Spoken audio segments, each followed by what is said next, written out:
Good morning. Action verbs, né? Verbos de ação. Aí é o verbo que diz o que é que você está fazendo, certo? Você tem aqui a princípio 4 verbinhos e essa palavra infinitive. Infinitive é o infinitivo. É a forma básica que o verbo aparece, por exemplo, no caso do português, no dicionário, estaria aqui to arrive, chegar, né? Sempre que tem essas terminações em AR, ER ou IR, o verbo está no infinitivo, é a forma básica dele, certo? Então, em inglês, o infinitivo é acompanhado do to. Por exemplo, to be. Né? Muitas vezes eu falo o verbo, eu só falo arrive, ou ask, ou be, ou come. Eu não uso o to. O to ele é muito usado quando a gente fala no to be especificamente. Mas todos os verbos têm esse to. Só que nós não costumamos cobrar isso, certo? Não é em toda situação em que ele é necessário na frase, tá? Então vamos dar uma olhada aqui em alguns deles, né? To arrive, chegar. To ask, pedir ou perguntar alguma coisa, certo? Você pode usar o mesmo verbo ask. To bezinho, velho conhecido, ser ou estar. To come, vir.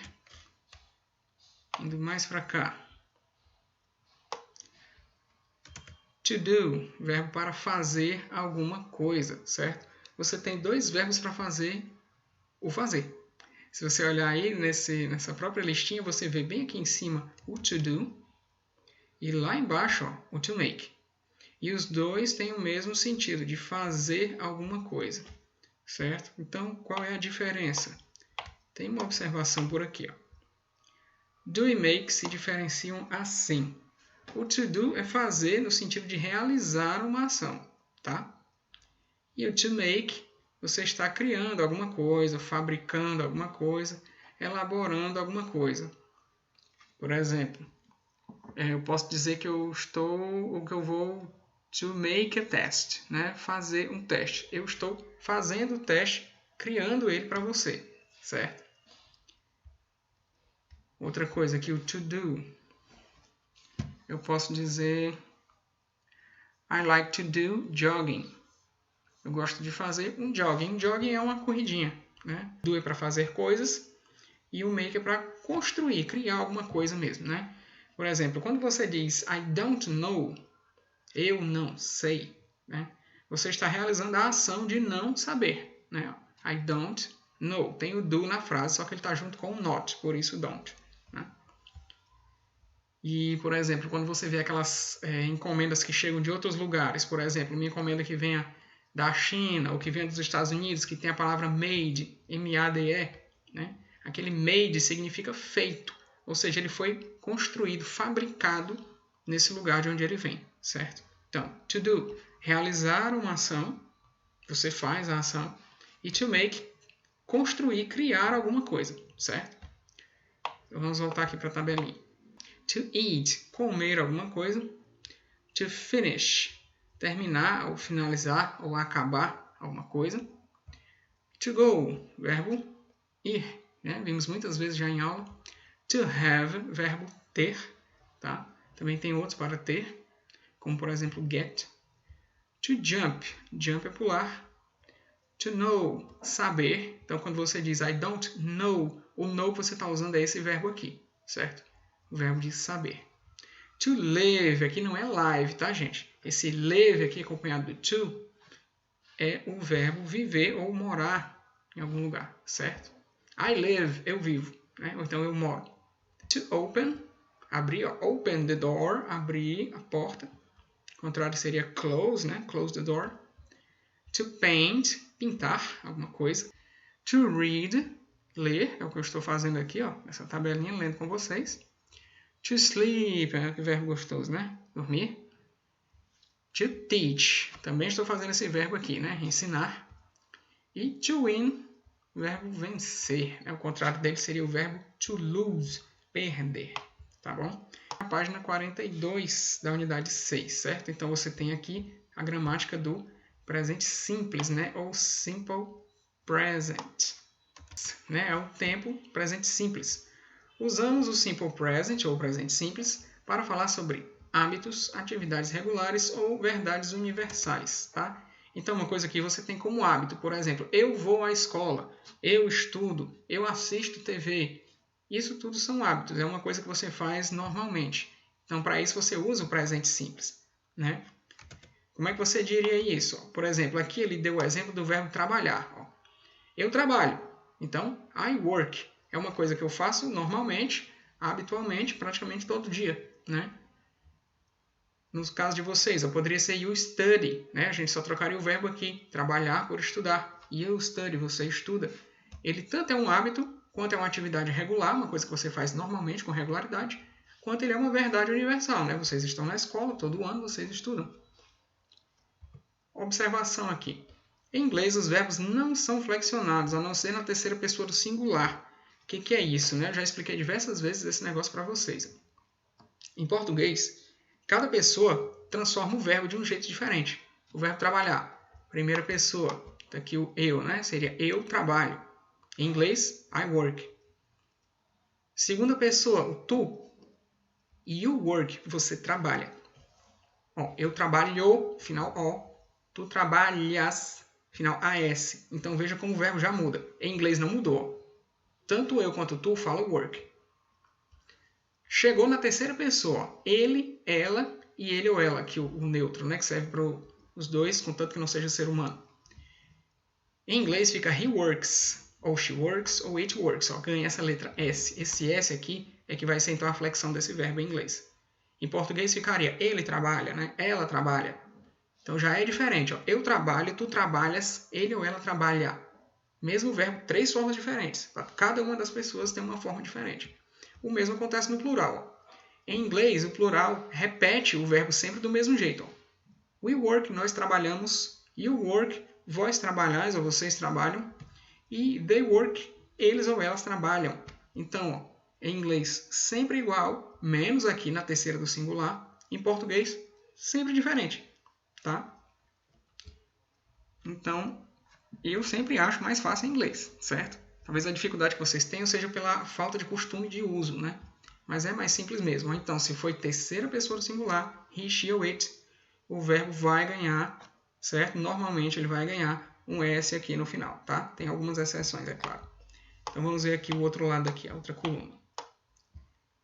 Simple Present possui como verbos auxiliares do e does. Quando é que nós vamos usar o do e o does? Nós vamos usar eles quando você faz perguntas e quando você faz negativas, tá? Se você está só afirmando uma coisa, eu estudo, eu trabalho, você não precisa usar eles.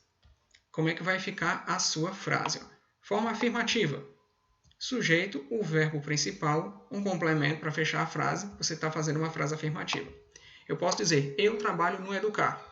Eu, sujeito, trabalho, verbo principal. No educar é o complemento. Em inglês ficaria I, sujeito, work, verbo principal. At educar, o complemento. Eu trabalho no educar. I work at educar. Então, é simples.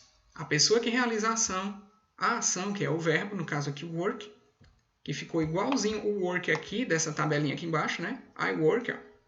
E o complemento, eu só disse aonde eu trabalho, at educar, tá? Aqui ele dá o exemplo desse rapaz aqui, o Paul. Paul works in an office. No caso do Paul, como é um ele é uma terceira pessoa. Terceira pessoa, o verbo vai ganhar o S, né? Paul works in an office. O Paul trabalha no escritório. I work in an office. Eu trabalho no escritório. Veja que quando uso eu, o work não muda, não ganha S. Já quando é o Paul, que é um ele, aí sim ele muda e ganha o tal do S, tá? Isso na forma afirmativa, que é a forma mais básica de todas, tá? Só quem vai se preocupar com essa questão de do e das, então, são as coisas que estiverem na negativa e na interrogativa, que a gente vai ver agora. Um outro detalhe, o does, esse aqui, ó, D-O-S-E, você só usa na terceira pessoa, com he, com she e com it, certo? Vamos já ver aqui exemplos. Passar aqui. Então, agora na próxima página, nós temos aí a negativa e a interrogativa. Negativa, sujeito, o verbo auxiliar, que vai ser o do ou o does, tá? Junto com o not. Ó. Então, aqui você vai ter, olha aqui o exemplo, does not, que fica doesn't, a gente já viu ali juntinho. Ou então o do not, que fica don't, né? Nós também já vimos ele juntinho. Então, forma negativa. Paul does not work in an office. O verbo não está flexionado, tá vendo? Quando você usa o auxiliar do ou does, o verbo fica normal mesmo na terceira pessoa. É outra coisa que você tem que lembrar, tá? Ele vai ficar igual como se fosse o eu que estou falando a ação e não uma terceira pessoa, né? Eu como primeira pessoa. I do not work in an office. Eu não trabalho no escritório. Aí aqui as observações, ó. O do mais not, que você vê bem nessa frase aqui, ó, ele contraída don't, que é o que se usa mais. E o does mais not, que está aqui no caso da terceira pessoa, vira doesn't. Também é mais utilizado, tanto na escrita quanto na fala. Certo? Então, essa frase aqui, Paul does not work in an office, na verdade é muito mais fácil você vê-la escrita ou falada assim. Paul doesn't work in an office. I do not work in an office. Eu não trabalho em escritório. I don't work in an office. Estão vendo aqui a setinha? Ok. Aqui, né, falando que o verbo na terceira pessoa, he, she, it, vai perder a flexão dele, ou seja, não ganha o S, porque você já está usando o auxiliar does. Tá? Vamos aqui para cima, então, para ver a interrogativa. Interrogativa vai ser aquele mesmo esqueminha que você faz já com o verbo to be. Você pega o verbinho e move ele, você bota ele no início da frase. Então, em vez de você começar com o sujeito, como seria aqui na negativa ou na afirmativa, você vai começar com o verbo auxiliar. No caso do presente simples, qual é o verbo auxiliar? Forma do ou forma does, se for terceira pessoa. Do são todas as outras pessoas, tá? Então, verbo auxiliar do ou does, mais o sujeito, né? Seja qual for, das 6 pessoas lá, eu, tu, ele, nós, vós, eles. Verbo principal e o complemento. Essa é a forma interrogativa. Então, ainda falando do Paul trabalhar no escritório. Does Paul work in an office? O que aconteceu aqui? Se você cobrisse aqui esse does e tirasse essa interrogação no final, ficaria Paul work in an office. É quase a afirmativa, né? Só faltou o S. Como você está usando o does, já não precisa do S. E o does tem que ficar no início, porque é uma interrogativa, uma pergunta. Então, does Paul work in an office?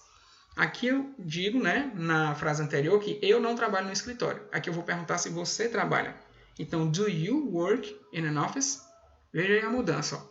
Sempre que for uma terceira pessoa, um ele ou ela, você vai usar does, mesmo na pergunta.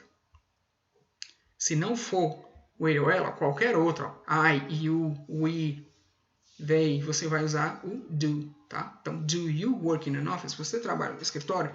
Do you study at Educar? Você estuda no Educar? Aqui ele está te dizendo como é que fica as flexões, né? Então, nem todo verbo vai simplesmente ganhar uma letra S. Às vezes eles ganham S, certo? Aqui o exemplo do go, ó, terminou com O, vira goes. Teach, terminou com CH, vira teaches. Né? Sempre no caso da terceira pessoa, he, she ou it. Aqui, logo na primeira linha da observação, ele te dá quais os verbos em que isso vai acontecer. Verbos que terminam em CH, SH, SS, O, X ou Z. Tá? Mas não se preocupe muito com isso, não. Não cobrei muito isso aí, não. Verbos terminados em Y. Acontece muito isso aqui com o Y, né? O Y desaparece e é substituído por IES. Acontece aqui. Acontece no caso dos plurais. Tá? Então, to study, verbo estudar. He studies, ele estuda. Troca o Y por IES. To try, verbo tentar. She tries, ela tenta. Né? Troca o Y por IES. Porém, qual é o detalhe? Isso é com o Y depois de consoante. Se o Y tiver depois de vogal, você não precisa trocar. É só acrescentar o S. Tá? Isso não só aqui, funciona nos plurais também. Vamos ver então a última parte agora. Então, regra geral. Por eliminação das regras 1 e 2, acrescentamos somente um S aos demais verbos. Tá? Então, o restante você só vai botar S. Ó. Work fica works, live vira lives e assim por diante. Os verbos que têm algum detalhe para você lembrar são os verbos com aquelas terminações. Tá? Afirmativa. Liz studies French. A Liz estuda francês. Aqui o verbo ó, teve o Y trocado por IES. Tá? Negativa. Liz doesn't study French. A Liz não estuda francês. Negativa, o que aconteceu? Entrou o auxiliar does junto com o not, virando doesn't, aquela forma contraída. Ela não estuda francês. Vamos perguntar se ela estuda. Does Liz study French? A Liz estuda francês?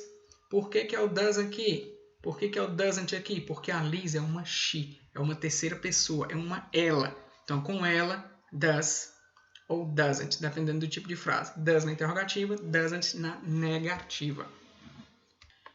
Então, gente, era isso que eu queria mostrar para vocês, né? A nossa revisãozinha, tá? É isso, tio, vai ficando por aqui. Tchau, tchau, até depois.